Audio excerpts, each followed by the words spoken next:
After the Flyers made it to the second round last season, expectations were fairly high for them heading into this season. However, while the Flyers started strongly with 7 wins in their first 10 games, their goaltending struggled mightily as the campaign progressed and Philadelphia wound up in 6th in the East Division as a result.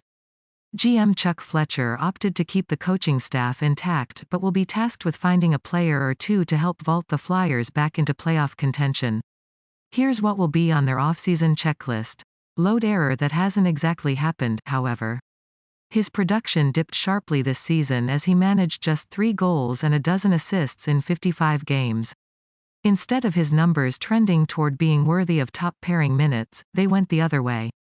While his possession numbers were still strong, he, like pretty much everyone else on their back end, had some adventures in his own end as well. That's not an ideal platform season by any stretch. Sanheim is going to be a part of their long-term core, but will he be a key player or fill more of a supporting role? It's hard to see that question being definitively answered now, so instead of a long-term contract that buys out some UFA years, both sides might be better off with a 1-year pact that keeps him RFA eligible but gives them more time to see where he fits in. That type of contract would come in slightly higher than his $3.25 million qualifying offer. That deal is now a year away from expiring, which means that Giroux will be eligible to sign an extension once the new league calendar starts on July 28. It's hard to see Giroux wanting to go elsewhere at this point, but it's also hard to see him commanding a contract that's particularly close to his current $8.275 million average annual value. His per-game averages the past 2 seasons are the lowest they've been in a decade, and considering he'll be 34 when his next contract kicks in, that's unlikely to tick up. Giroux may very well want to make this his last contract, especially since it's his last chance at signing without the 35-plus classification that some teams try to avoid.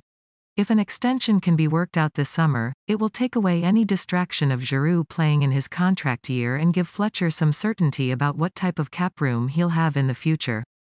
It's not something that has to get done, but it wouldn't be surprising to see the Flyers try to work something out with their franchise fixture. 3 different goalies played for the Flyers this season. None of them played particularly well and none of them is under contract for 2021-22. A better blue line leads to fewer scoring chances and fewer goals, which is less stress for Hart as he looks to rebound next season. Finding someone who is stable in the defensive zone and can play in the Flyers' top 4 would certainly give their defense core a significant lift. Affording such a move could be tricky with roughly $12 million in cap room with Sanheim plus a goalie tandem needing contracts, so Fletcher will have to find a way to free up some space before trying to fill this need.